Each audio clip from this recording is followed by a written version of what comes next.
अब माशाल्लाह ये जो सिलसिला है, कितने इस वक्त आपके पास जो है वो म्यूटेशंस लव बर्ड्स की मौजूद हैं? इसके अलावा और कौन कौन से बर्ड्स आपके घर में हैं? मेरे पास लव बर्ड जहाँ से शुरू होता है, पीच फेस कह लें, ग्रीन फिशर कह लें, वहाँ से लेकर जहाँ तक एंड तो इसका नहीं होता, बस ये कि पैसों का एंड हो जाता है कि घर में अपनी मेड वगैरह और ये जो बर्ड्स को जो सारा उनको क्लीनिंग के लिए कितने हेल्पर्स आपको हेल्प आउट करते हैं?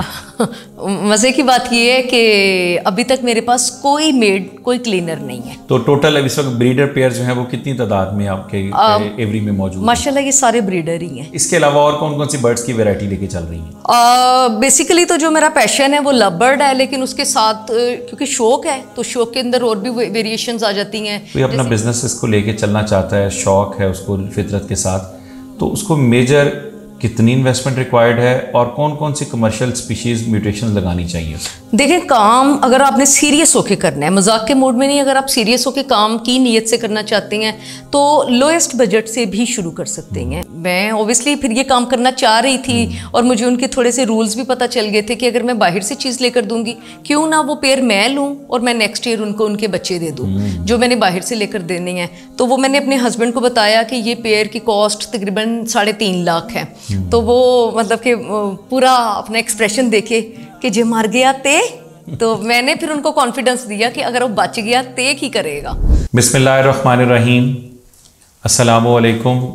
बज़्म इफ्तिखार के एक नए एपिसोड के साथ मैं हूं मोहम्मद इफ्तिखार ख़ान। आज हम आपकी मुलाकात एक ऐसी दबंग खातून से करवाने जा रहे हैं जिन्होंने अपने खामन की बीमारी को कमज़ोरी नहीं समझा, बल्कि are hidden abilities come to one in rescue whenever we are in crisis का मिस्ताक बनी कि जब मुश्किलात पड़ें आप हाथ पांव मारें तो आपके रिस्क आपको कामयाबी की तरफ ले जाएं और आप इस काबिल बन जाएं कि आप उस मुश्किलात में से भी निकल कर आसानियों की तरफ गामजन हों। करोड़ों का वो बिज़नेस लेके चल रही हैं और लाखों उससे अर्निंग भी कर रही हैं और अपने घर में रहते हुए बाइज्जत रोज़गार कमा रही हैं। मैं आपसे मिलवाने जा रहा हूँ एग्रीकल्चरिस्ट, एक टीचर भी हैं माशाल्लाह और अपना बिजनेस बड़ा अच्छा लेके चल रही हैं। मेरी मुराद मिस अंबर आसिफ। अस्सलाम वालेकुम, welcome to the programme. Thank you. माशाल्लाह मिस अंबर आसिफ जो हैं वो बर्ड्स का बिजनेस, एग्रीकल्चर का मतलब होता है कि यानी आप बर्ड्स कीपिंग करते हैं और इसको एज बिजनेस लेके चलते हैं। एक एग्रीकल्चरिस्ट के तौर पर ये सिलसिला इस तरफ आप कैसे गामजन हुई और इसको कैसे लेके चला? वो क्या मुहर्रकात थे जिन्होंने आपको इसको आज माशाल्लाह एक बिजनेस विमेन बना दी है? सबसे पहले मैं आपका शुक्रिया अदा करती हूँ कि आपने मुझे यहाँ पर इनवाइट किया और बोलने का मौका दिया कि, और मुझे लगता है कि जेनेटिकली हर बच्चे के अंदर ख्वाहिश होती है छोटे होते कि बर्ड्स, कोई भी बर्ड्स ला दें, जानवर ला दें, बिल्ली ला दें, कुत्ता ला दें। अब ये उसके पेरेंट्स पे डिपेंड करता है कि उस ख्वाहिश को उन्होंने दबाना है या मोटिवेट उसको करना है। हमारे घर में माहौल इस तरह का था कि हम लोग बहुत सारे बहन भाई थे, तो लेकिन मैं सबसे छोटी थी। इसके बावजूद मेरे पेरेंट्स ने, मेरी वालदा ने स्पेशली कभी भी मुझे मना नहीं किया कि आज तुम ये क्या ले आई हो, कबूतर ले आई हो, तोता ले आई हो, बिल्ली ले आई हो। मतलब मुझे लगा कि उनका ये दिया हुआ कॉन्फिडेंस ही था जो मैं माशाल्लाह जिस लेवल पे पहुंच गई हूँ। अब माशाल्लाह ये जो सिलसिला है, कितने इस वक्त आपके पास जो है वो म्यूटेशंस लव बर्ड्स की मौजूद हैं? इसके अलावा और कौन कौन से बर्ड्स आपके घर में हैं? मेरे पास लव बर्ड जहाँ से शुरू होता है, पीच फेस कह लें, ग्रीन फिशर कह लें, वहाँ से लेकर जहाँ तक एंड तो इसका नहीं होता, बस ये कि पैसों का एंड हो जाता है, तो मेरा डन फेलो तक मेरे पास है। अच्छा माशाल्लाह। यानी टोटल कितनी म्यूटेशंस आपके पास? टोटल इसमें ये कि जैसे क्रिमिनो हो गया, commercially cremino, dekino, albino, split pale fallow, split pale fallow, dun fallow, split pale fallow और एक्वा, ये मेरे पास मौजूद है। अच्छा माशाल्लाह। तो टोटल इस वक्त ब्रीडर पेयर जो है वो कितनी तादाद में आपके एवरी में मौजूद? माशाल्लाह ये सारे ब्रीडर ही हैं। अच्छा माशाल्लाह। कुल तादाद कितनी है ब्रीडर? तकरीबन 100 प्लस। 100 प्लस है माशाल्लाह। इसके अलावा और कौन कौन सी बर्ड्स की वैरायटी लेके चल रही हैं? बेसिकली तो जो मेरा पैशन है वो लव बर्ड है, लेकिन उसके साथ क्योंकि शौक है तो शौक के अंदर और भी वेरिएशंस आ जाती हैं। जैसे जावा आजकल पाकिस्तान में बहुत इन है, उसकी मैंने एक छोटे से सेटअप पे 7x7 की कॉलोनी बनाई हुई है। तो उसकी मतलब वो नेचर के करीब रखने के लिए मैंने उसको शौक को अपने अंदर उजागर किया था। उसका ये है कि वो उसकी कीपिंग बहुत आसान है और उसके साथ ही फिर और ज़्यादा आवाज़ों को फैसिनेट करने के लिए सनकिन्योर्स हैं मेरे पास, और ज़्यादा अपने आप को सूदिंग करने के लिए डव्स हैं मेरे पास, और ज़्यादा अल्लाह ताला की कुदरत को देखने के लिए गोल्डियंस हैं मेरे पास। माशाल्लाह। अच्छा, ये सिलसिला जब आपने इसको एज बिज़नेस स्टार्ट किया, वो स्टोरी मैं चाहूँगा कि आप अपने व्यूवर्स, हमारे व्यूवर्स से ज़रूर शेयर करें कि जिस मुहर्रक ने आपको हॉस्पिटल में बैठे हुए इसको कारोबार के तौर पर ओन करने के लिए ना, जो स्टिमुलस आपका था, वो क्या फैक्टर था, वो ज़रूर शेयर कीजिए, उसकी स्टोरी क्या थी। तकरीबन 3 साल पहले अल्लाह ताला की तरफ से सख्ती भी आती है और उसके साथ अल्लाह पाक ने आसानियाँ भी साथ ही तरतीब दी होती हैं। तो मेरी ज़िंदगी में भी मुझे मुहर्रिक समझ नहीं आया कि मेरी वालदा की डेथ सडन हुई और उसके बाद जिस तरह मैं स्ट्रेस में चली गई, बहुत ज़्यादा स्ट्रेस में थी, क्योंकि वालदा के साथ अफिलिएशन ही एक ऐसा रिश्ता है, जब तक वो ज़िंदा थी नहीं समझ आई। जब फोत हुई उसके बाद पता चला कि अब तो दुनिया बिल्कुल, औलाद, बच्चे, घर सब कुछ था, लेकिन वो पोर्शन खाली हो गया था कि जो मेरी ज़िंदगी में बहुत अहम था। तो तब तो मैंने कहा कि डॉक्टर ने सजेस्ट किया कि इनको कुछ जिसके ये करीब रह सके, नेचर के करीब। तो मैंने कहा कि बर्ड्स ऐसी चीज़ हैं कि मैं उनको दाना पानी करके खुश होंगी।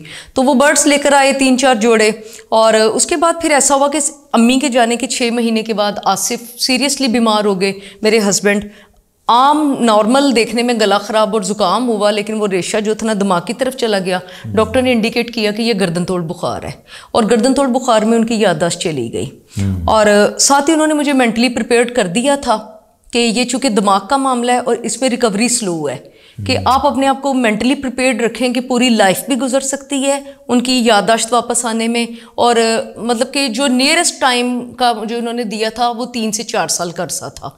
अब इस 3 से 4 साल के अरसे में मैं अगर किसी के बहन भाई के आगे हाथ फैलाती तो ऑब्वियसली मेरे बच्चे छोटे ही हैं, बहुत छोटे बच्चे हैं मेरे। तो प्राइवेट स्कूल में एक जॉब करती हूँ, प्राइवेट सेक्टर में तो कुछ भी नहीं, वो तो जस्ट चले, वो तो मैंने अपने एक ब्रेड एंड बटर के लिए, बस ब्रेड एंड बटर के लिए। तो बस उस वक्त जो मुझे एक इंडिकेशन जाए नमाज पे बैठ के मिली कि मैं अल्लाह पाक कुछ करना चाहती हूँ, मुझे बस ये ना हाथ फैलाने से रोक ले। तो मतलब मेरे भाई बहन भाइयों ने मदद करना चाहिए, लेकिन मैंने रोक ली, क्योंकि मेरी मंजिल तकलीफ दे थी और लंबी थी, और रोज़ रोज़ मैं किसी के आगे हाथ नहीं फैला सकती थी। फिर बस मैंने अपने अंदर से इरादा किया कि मैं अपने बर्ड्स का जो सिस्टम है ना उसको एक्सटेंड करना चाहूँगी। तो बस फिर मेरे यहीं से मैंने हिम्मत एक पकड़ी है, और उसके अंदर इतनी डेडिकेशन थी, दिन रात की मेहनत।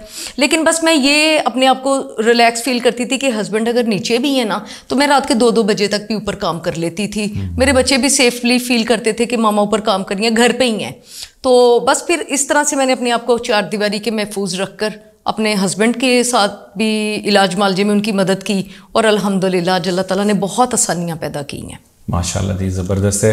वो आप एक बाहिम्मत खातून हैं जो हमारे पाकिस्तान में बसने वाली, ना सिर्फ बल्कि दीगर ममालिक में रहने वाली उन ख़ातीन के लिए मिसाल हैं जो ये समझती हैं कि शायद हम घर में रह के कुछ नहीं कर सकते और सिवाय घर की कुकिंग कर लेना ही कमाल है। अच्छा, ये भी बताइए कि घर में अपनी मेड वगैरह और ये जो बर्ड्स को जो सारा उनको क्लीनिंग के लिए कितने हेल्पर्स आपको हेल्प आउट करते हैं? मज़े की बात ये है कि अभी तक मेरे पास कोई मेड, कोई क्लीनर नहीं है। ऑब्वियसली अगर मैं मदद मांगना चाहूँ तो मैं नीचे मदद ले सकती हूँ, ऊपर नहीं मैं ले सकती। ऊपर वही मेरे साथ जा सकेगा जिसको कीपिंग का शौक है या जिसको बर्ड से लगा हुआ है, जो बर्ड्स की नफ्सियात। अब सपोज के आजकल ब्रीडिंग सीजन है, वो अंडों पे बैठी हुई है, मैं उनसे कहती हूँ आप जाकर ऊपर पानी बदल दे, वो मतलब शोर शराबा करके पानी निकालेगी, ट्रे जोर से खींचेगी, तो मेरे बर्ड तो एकदम से डर के जब डिस्टर्ब होकर बाहर झटके से निकलेंगे, मीन्स कि उनके जो पाँव का नेल्स है वो भी अगर अंडे में लग गया तो वो एक्सपायर हो जाएंगी उसके बर्ड्स। तो इसलिए मैं ऊपर तो किसी सूरत कंप्रोमाइज़ करती नहीं हूँ ना कि मैं किसी और को भेजूँ अपने अलावा। तो सारा उसको सफाई रेगुलर बेसिस पे करती हैं या वीकली है, क्या सिलसिला है? मैंने उसके पोर्शन बनाए हुए हैं कि जो पानी है वो तो 365 दिन चेंज करना है, बर्तन को डिटेल धो के। कभी भी एक पानी मैंने 2 दिन नहीं चलाया। और जो दाना होता है वो स्मॉल क्वांटिटी में देना होता है, चूँकि वेस्ट करते हैं वो बेशक मुझे दिन में 2 दफ़ा डालना पड़े, वो मैं अपने कंट्रोल में ही रखती हूँ। और तीसरी चीज़ है सॉफ्ट फूड, वो भी मैं खुद से उनको ख्वाहिश होती है। मुझे ये होता है ना कि एक एक पेयर की पता होती है किसकी साइकी क्या है, कौन कैसे करता है, किसको दाना ज़्यादा चाहिए, जैसे अपने बच्चे होते हैं। अच्छा, इनको अंडरस्टैंड करने के लिए वो क्या चीज़ है, वो आप इनके साथ गुफ्तगू करती हैं या बैठ कर ऑब्ज़र्व करती हैं, या क्या सिलसिला है जो जिससे आपको कन्वे होता है कि ये क्या चाहते हैं? थोड़ा सा टाइम मुझे उनके साथ बैठना अच्छा लगता है। मैंने ऊपर जैसे अपने ही अकेले ही जैसे मैंने 2 कुर्सियाँ रखी हुई हैं कि उनको बैठकर मेरी ख्वाहिश होती है कि मैं चाय का कप हाथ में पकड़ूं और वो आपको एक्सप्रेस करके बताती हैं। सपोज़ कि अगर मैंने सॉफ्टवेयर बनाया और मसरूफियत की बिना पे मैं अपने बेटी से कहती हूँ कि आप जाके डाल आओ, वो सारा दिन वैसे का वैसे ही पड़ा रहेगा। मतलब यहाँ तक कि हाथ भी चेंज हो गया है ना डालने वाला, वो भी उससे भी वो नाराज़ होती हैं। तो मैं जाती हूँ तो ओबियसली वो मुझे सब कुछ बताती हैं, सब कुछ। यहाँ तक कि बच्चा भी हैच हो गया है ना, वो मुझे उसका भी इंडिकेशन देंगे कि आज हमारा बच्चा हैच हो गया, तो हमारे लिए खुशी की बात है, आप बॉक्स खोलो और देखो अंदर से। तो जब आप उनके करीब जाती हैं, आपके साथ फ्रेंडली हैं या कि उसी तरह ही खौफ रहता है? नहीं, बिल्कुल फ्रेंडली। मीन्स के फ्रेंडली इस तरह से है कि मैं उन्हें दाना, पानी या सॉफ्ट फूड डालूंगी, वो उसी टाइम ही खाना शुरू कर देंगे। तो ये उनके कॉन्फिडेंस की एक वाज़ेह निशानी होती है। सही। तो वैसे आप क्या समझती हैं कि आपकी इनिशियल इन्वेस्टमेंट कितनी थी इस बिज़नेस को रन करने के लिए? स्टार्ट मैंने तकरीबन 35,000 से किया था विद केज, 4 जोड़े बर्ड्स के और 4 सेकंड हैंड केज लिए थे, तो वो तकरीबन 35,000 लगा था, तकरीबन ऐसे 3 साल पहले। और 35,000 तो मुझे लगता है कि आजकल हम यूं ही बेवकूफ़ी करके कोई ब्रांड्स के कपड़े वगैरह लेकर, वो मैं ले तो आई हूँ लेकिन अब मुझे पसंद नहीं है या मैंने सिलवाया, तो हम इस तरह की बहुत सारी, लेकिन बस वो स्मॉल इन्वेस्टमेंट की है और उसी स्मॉल से अल्लाह ताला ने आज मुझे। पहली कौन सी इतनी इन्वेस्टमेंट हैवी थी या मेजर इन्वेस्टमेंट थी जिसने आपको उस खौफ में मुब्तला किया, या घर वालों ने डराया, हस्बैंड ने या फैमिली रिलेटिव्स ने? ये किस तरह पैसे लगाने लगी? उस सांस की चीज़ का तो लम्हे की गारंटी नहीं है। मेरे एक कस्टमर थे, उन्होंने मुझे कहा कि आपने मुझे नेक्स्ट ईयर ये एक पेयर लेकर देना है। वो पेयर थोड़ा, उन्होंने मुझे कहा था आपके पास नहीं है, आप कहीं बाहर से ले दे। तो मैंने सोचा, मैं ओबियसली फिर ये काम करना चाह रही थी और मुझे उनके थोड़े से रूल्स भी पता चल गए थे कि अगर मैं बाहर से चीज़ लेकर दूंगी, क्यों ना वो पेयर मैं लूँ और मैं नेक्स्ट ईयर उनके बच्चे दे दूँ जो मैंने बाहर से लेकर देने हैं। तो वो मैंने अपने हस्बैंड को बताया कि ये पेयर की कॉस्ट तकरीबन 3.5 लाख है। तो वो मतलब कि पूरा अपना एक्सप्रेशन देखे कि जे मर गया ते, तो मैंने फिर उनको कॉन्फिडेंस दिया कि अगर वो बच गया ते की करेगा। तो वो माशाल्लाह, और वो पेयर आज भी मेरे पास है। अच्छा, माशाल्लाह। अब तक क्या आप उसकी कॉस्ट पूरी कर चुकी हैं? नहीं, कॉस्ट से तो कई गुना ऊपर। अच्छा। अगर मैंने मतलब सपोज के 3.5 लाख का लिया है तो अब तो उसके बच्चे बहुत ज्यादा आगे हुए हैं। अच्छा, माशाल्लाह। अब मेरे पास उसका 3रा साल है। वो कौन सी म्यूटेशन है? अब वो पेल फेलो है। पेल फेलो। अब उसकी कितनी कॉस्ट चल रही है उस पेयर की? हाँ, कॉस्ट वक्त के साथ नीचे आ गई है। अब जैसे तकरीबन 1.30 में 1.40 में अब वो उसकी कॉस्ट रह गई है। तो लेकिन आपने जो डिसीजन लेना होता है वो राइट टाइम पे राइट डिसीजन करना होता है कि जो म्यूटेशन चल रही है अगर आप इन टाइम लेंगे तो आपकी प्रोडक्शन डबल ट्रिपल आपको इन्वेस्ट हो जाएगी। अगर हम ये इंतजार करते रहें कि ये अब रुल जाएगा, इसकी सुपर सैचुरेशन होगी तो लें, तब उसकी डिमांड भी बस खत्म हो जाएगी। फिर तो वो नीचे आ गया तो फिर आप वो करेंगे क्या और कब लगाएंगे और कब? नया अगर कोई खातून घर में बैठी या कोई हमारे देखने वाले बच्चे, स्टूडेंट्स या पढ़े लिखे लोग, आप जैसे लोग असातिज़ा जैसे ये काम कर रहे हैं, कोई अपना बिजनेस इसको लेके चलना चाहता है, शौक है उसको फितरत के साथ, तो उसको मेजर कितनी इन्वेस्टमेंट रिक्वायर्ड है और कौन कौन सी कमर्शियल स्पीशीज़ म्यूटेशन लगानी चाहिए? देखें, काम अगर आपने सीरियस होके करना है, मजाक के मूड में नहीं, अगर आप सीरियस होके काम की नीयत से करना चाहते हैं तो लोएस्ट बजट से भी शुरू कर सकते हैं आप। बेशक ना एकदम से बड़ी जंप करें। अगर आपके पास ज़्यादा इन्वेस्टमेंट है, वेल एंड गुड। अगर आपके पास स्मॉल अमाउंट, जैसे कोई स्टूडेंट है, तो मैंने बहुत सारे स्टूडेंट्स हैं जिनको मोटिवेट करके आज वो काम करके अपनी फीसें वगैरह खुद निकाल रही हैं, और इवन के यूनिवर्सिटी के बच्चे। तो आप 2 पेयर लगा लें आप, और मैं सजेस्ट उन्हें करूँगी कि अगर तो कीपिंग आती है तो वेल एंड गुड, आप कमर्शियली कोई भी pair albino, red eye to black eye या क्रीमिनो टू डेकिनो लगा लें। और अगर नहीं आती, आप पहले कोई भी 3-4 हज़ार का पेयर लेकर वहाँ से सीखें कि आपने उसको मैनेज कैसे करना है। ये albino, red eye to black eye या जो भी आप बता रही हैं, इसका पेयर अप्रॉक्सीमेट कितनी कॉस्ट करता है कि अगर कोई बंदा लगाना चाहता है? इसका तकरीबन 20 से 22 हज़ार में विद DNA। हाँ, और मैं सजेस्ट ये करूंगी कि जब भी आपने पेयर लेना है, पट्ठे लेने हैं और हमेशा DNA के साथ लेने हैं। यानी ब्रीडर नहीं लेने, जिन्होंने फ्यूचर में कुछ माह के बाद ब्रीड करनी हो, उनको इनकी ज़ुबान में, बर्ड्स की लैंग्वेज में, या अगर देखें तो पट्ठे कहा जाता है, यानी जो अभी एडल्ट्स होने के करीब तरीन होते हैं। तो इसी तरह साथ आप उसमें जो जावा आपने जैसे बताया कि जो छोटी फिंचेस होती हैं, वो कौन सी उसकी कौन सी म्यूटेशन है जो बड़ी आजकल हॉट है सेलिंग के एतबार से? जावा की 4 कह लें बहनें हैं, वाइट जावा, सिल्वर जावा, ग्रे जावा और फोन जावा। तो आजकल जो फोन जावा है वो बहुत ज़्यादा हॉट न्यूट्रिशन में है, बहुत ज़्यादा इन है। अच्छा, इसको सेल के लिए क्या करती है? देखें ना, अगर फॉर एग्जांपल को मेरे पास अगर बर्ड्स होते हैं तो मेरा तो साथ वाले घर में किसी को पता नहीं होना कि, और बर्ड्स वैसे भी अगर मेरे से कोई लेने आएगा वो मुझे अंदाज़ा नहीं, वो 40 की बजाय 10 दे दे।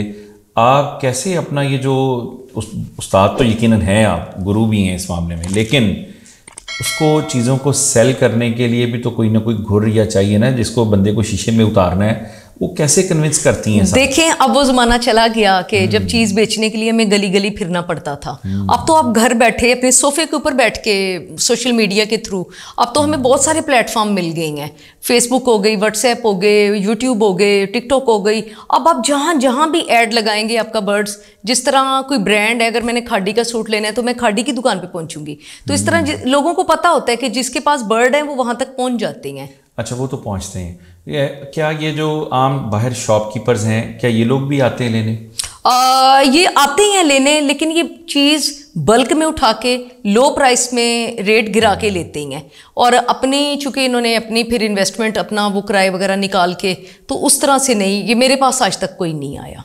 अब घर में कैसे मैनेज करती हैं? बच्चे हैं, फैमिली लाइफ है, तो अगर इस तरह लोग आएंगे एवरी देखने या बर्ड्स लेने के लिए, मर्द हजरात, उनको कैसे मैनेज करते हैं? उनका ये है कि मेरा टाइम ड्यूरेशन एक टाइम फ्रेम है कि 4 से लेकर 5 बजे तक, जब मेरे हस्बैंड घर पे होते हैं।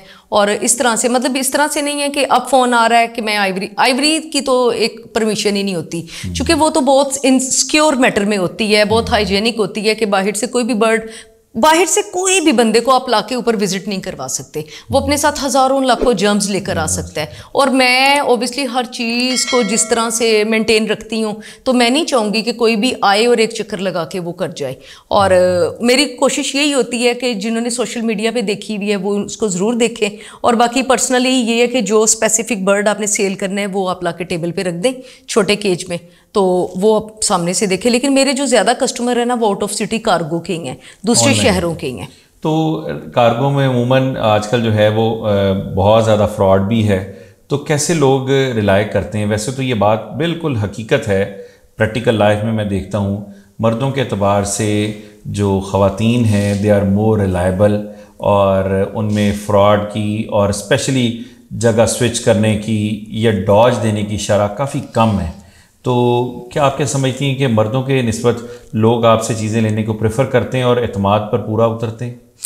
मेरे पास अभी तक 99% ऐसी बात है। बहुत सारे सीनियर समझदार लोग आए हैं जो कहते हैं कि मेरा फलाना दोस्त था जो कि एक अच्छा वेल नोन ब्रीडर होता है, तो कंपैरेटिवली मैं आपको प्रेफर करूंगा, क्योंकि मुझे लगता है कि औरत धोखा देते वक्त ना 10 दफ़ा अपने घर का सोचती है, क्योंकि वो अल्लाह ताला ने उसको बनाए शायद ऐसी। और चूंकि मशहूर भी तो है ना, मर्द को धोखा देना पसंद है और औरत को धोखा लेना पसंद है।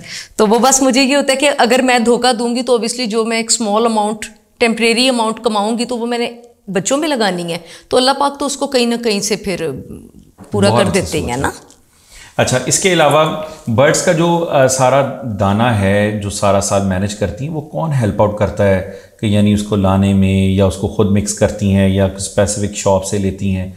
वो क्या सिलसिला है कि यानी जो रोज़मर्रा के इस्तेमाल की चीज़ें हैं? मैंने कुछ भी नहीं, अब तो हर चीज़ ऑनलाइन आपके डोर स्टेप पे ही है। अब जैसे मेरा बेटा छोटा है, हस्बैंड मेरे बीमार हैं, तो दाना ये कि बिल्कुल क्रिस्टल क्लियर साफ दाना, तो मतलब कि हर जगह ये अवेलेबल है। और मैं उनको जस्ट कॉल करती हूँ, जितनी क्वांटिटी चाहिए होती है वो रिक्शे पे रखते हैं और वो बंदा ही मेरे ऊपर छोड़ कर आता है। अच्छा, घर यानी घर डोर स्टेप पे सब कुछ मुझे। उसको फिर क्या करती हैं? वो साफ आता है या साफ करती हैं? वो बिल्कुल क्रिस्टल क्लियर होता है कि उसके अंदर कहीं डस्ट का पार्टिकल नहीं होता।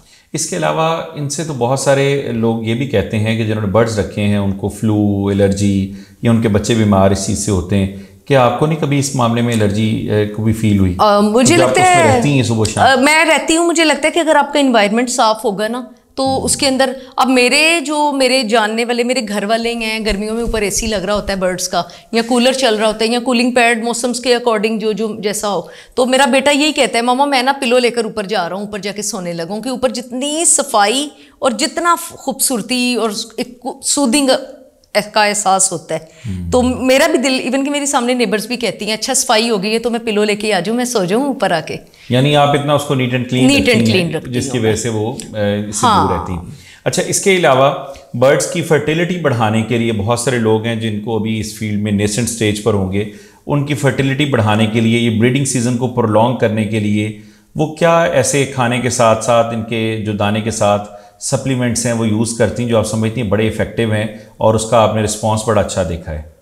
मुझे लगता है कि मैं जैसे 40+ हूँ, अब मुझे दिन में एक मल्टीविटामिन्स लेनी पड़ती है, उससे मेरी बॉडी थोड़ी बूस्टअप हो जाती है। इसी तरह से जब आपने पूरे सीज़न उससे अंडे लेने ही हैं तो ओबियसली वो छोटे से परिंदे के अंदर से एनर्जी जब निकल जाएगी तो आपने उसको बूस्टअप कैसे करना है? मल्टीविटामिन से। अगर लोकल देंगे उसका रिजल्ट क्या होगा कि वो वेटनरी होता है कि वही वो गाय भैंसों को दे रही हैं, वो इतने से स्मॉल बर्ड्स को दे रही हैं। मैं जो प्रेफर करूँगी, रिकमेंड करूँगी, वो मैं करूँगी इम्पोर्टेड को। वो साइंटिफिकली ना थोड़ा सा एक्सपेरिमेंट करके उनको एक्सपेरिमेंट होता है कि ये बर्ड्स के लिए, ये खास बर्ड के लिए, और उनका रिजल्ट भी 100% होता है। उसमें कोई खास ब्रांड जो एक दो आप यूज़ करती हो कॉमन देखने वालों को? मैं उसमें जो मैं हाईली रिकमेंडेड करती हूँ उसमें वीटा फार्म है मेड इन इटली और वर्सीलागा है मेड इन बेल्जियम। मैं ये इसको हाईली रिकमेंडेड करती हूँ। और तीसरी चीज़ जो है ना, वो अपनी डाइट के अंदर, बर्ड्स की डाइट के अंदर बॉयल एग और मेथी और पुदीना, बस ये 3 चीज़ें ज़रूर ऐड रखें। ये ज़रूर करें और पूरा सीज़न आप उनसे अंडे बच्चे लेते जाएं। बिल्कुल सही। इसका लव बर्ड का कितना टाइम स्पैन है ब्रीडिंग के हवाले से? इनका ये साल में तकरीबन आपको, अगर आपके पास फोस्टर पेयर है और आप इसकी प्रोडक्शन को डबल करना चाहते हैं, 1 साल में ये 9 क्लच देगा और विद फोस्टर। अगर आप नेचुरल पर क्लच कितने एग्स होंगे? वो तकरीबन 5 भी हो सकते हैं, 6 भी हो सकते हैं, डाइट अच्छी हो तो। और उसमें फ़र्क नहीं आएगा इसके, अगर डाइट अच्छी हो तो। और अगर आपने इसके नेचुरल तरीके से लेने हैं कि ये खुद ही अंडे दें और खुद ही उसके अपने बच्चे पाले, तो ये तकरीबन साल में 4 दफ़ा 4 करेगा। और वो सीज़न कहाँ से कहाँ तक इसका प्रिवेल करता है? ये अक्टूबर के एंड से स्टार्ट हो जाता है, कह लें कि नवंबर में स्टार्ट होता है और आगे मई तक ये चलता है। मई तक चलता है। अच्छा, इसके अलावा आपने जो ये सिलसिला शुरू किया, कितने ऐसे लोग हैं आपके टीचिंग में कलीग्स हैं या स्टूडेंट्स हैं जिनको अब तक ये आप बिज़नेस जो है वो शुरू करवा के दे चुकी हैं? मैं अगर कहूँ कि डेली की 2 कॉल्स ऐसी होती हैं, स्पेशली लेडीज़ की या यंगस्टर्स की। अब मुझे लगता है कि हमारे बच्चों में ज़्यादा अवेयरनेस है। हमारे जो कॉलेज गोइंग बच्चे हैं इनके अंदर अवेयरनेस बहुत है कि ये मुझे कहेंगे मैम मेरे बाबा ऐसे हैं और मैं चाह रहा हूँ मैं अपनी फ़ीस वगैरह खुद दे दूँ। तो तकरीबन डेली की 2 कोई लेडीज़ की कॉल्स हो जाएंगी, 2 बच्चों की हो जाएंगी, यहाँ तक कि जो छोटी एज के बच्चे हैं ना, मैट्रिक से बिलो, उनकी भी कॉल्स आती हैं कि मैं ये काम शुरू करना हूँ, मेरे बाबा मान नहीं रहे, आप ये बात करें, उन्हें समझाएं। तो अवेयरनेस तो किसी भी एज में आ सकती है। सही।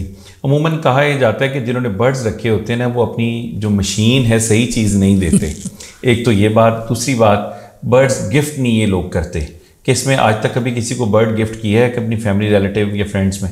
फैमिली में तो जेनेटिकली तो मेरा दूर दूर तक फैमिली में रिलेटिव्स कोई नहीं है। तो लेकिन मेरी आइवरी पे जो बच्चा आता है ना, उसको मैंने कभी भी खाली हाथ नहीं भेजा। अच्छा, उसको मैं लाजमी देती हूँ। यानी इसका मतलब है कि जो व्यूवर्स देख रहे हैं उनके लिए बड़ी ज़बरदस्त मिस अंबर जो आसिफ की एवरी पे जाएं तो ज़रूर बच्चों को लेके जाएं। तो यकीनन ये उन्होंने बड़ी ज़बरदस्त टिप जो है वो हमें दी है। इंशाल्लाह इस पर हम भी जो है वो ज़रूर अमल करेंगे।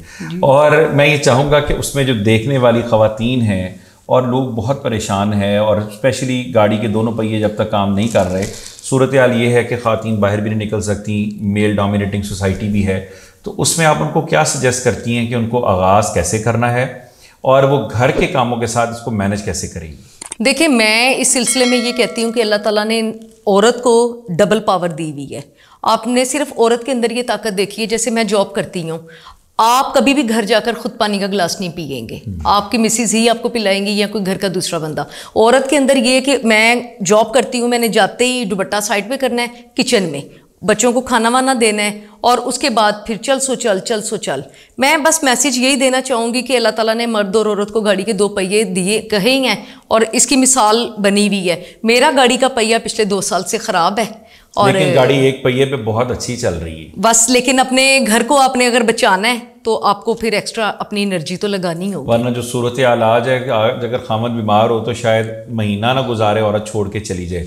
लेकिन माशाल्लाह हमारी इस्लाम की तारीख भी इससे भरी पड़ी है, और यकीनन हमारे सामने बैठी मौजूदा दौर में ऐसी ख़वातीन मौजूद हैं कि जो एजुकेटेड होने के साथ साथ अपने ख़ावंद के और अपने घर के साथ बड़ी लॉयल हैं, कमिटेड हैं, और उस कमिटमेंट का नतीजा ये कि माशाल्लाह अपने घर को बहुत अच्छे तरीके से लेके चल रही हैं कि और आज माशाल्लाह 3 साल का अरसा गुजरने के बाद उनके हस्बैंड जो हैं वो काफ़ी हद तक पहले से रिकवर्ड भी हो चुके हैं।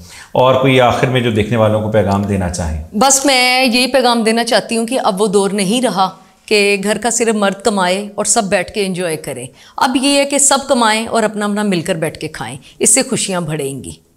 यकीनन चूँकि अब मौजूदा हालात का तकाजा भी है कि हर बंदे को अपने अपने हिस्से का दिया जलाना होगा, सबको अपना किरदार जो है वो अदा करना होगा।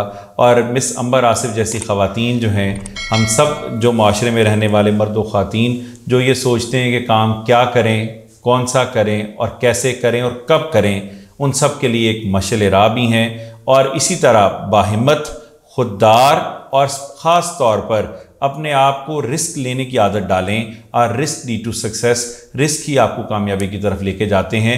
हम ऐसे आपको कई बाकमाल, बाहिम्मत और दबंग लोगों से मिलवाते रहेंगे जिन्होंने ज़िंदगी के अंदर उम्मीद की किरण ना सिर्फ खुद उसका पीछा किया है बल्कि बेशुमार लोगों को दिए से दिया जला कर दिया है। अगले प्रोग्राम तक के लिए इजाज़त। अल्लाह हाफिज़ और नासिर। अस्सलामु अलैकुम।